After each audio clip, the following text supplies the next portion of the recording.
નમસ્કાર મિત્રો, એક ટૂંકી વાત. એક પિતાએ પોતાના પુત્રના માથે હાથ મૂક્યો અને પ્રશ્ન કર્યો કે who is the powerful person in the world? દુનિયાનો સૌથી શક્તિશાળી વ્યક્તિ કોણ છે? દીકરાએ હસીને જવાબ આપ્યો કે પિતાશ્રી, દુનિયાનો સૌથી શક્તિશાળી વ્યક્તિ હું પોતે છું. પિતા આશ્ચર્ય પામ્યા અને હસતા મોઢે આગળ ગયા. દૂર ગયા પછી એનો એ જ પ્રશ્ન દીકરાને ફરીવાર પૂછ્યો, બેટા, હવે દુનિયાનો શક્તિશાળી વ્યક્તિ કોણ છે?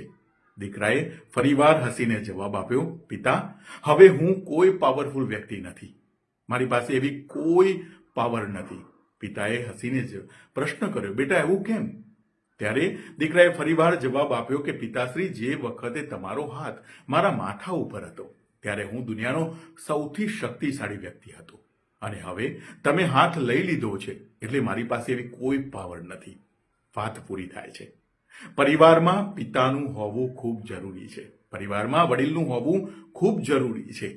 ચંદ્રકાંત બક્ષીની આ વાતને સાંભળીએ.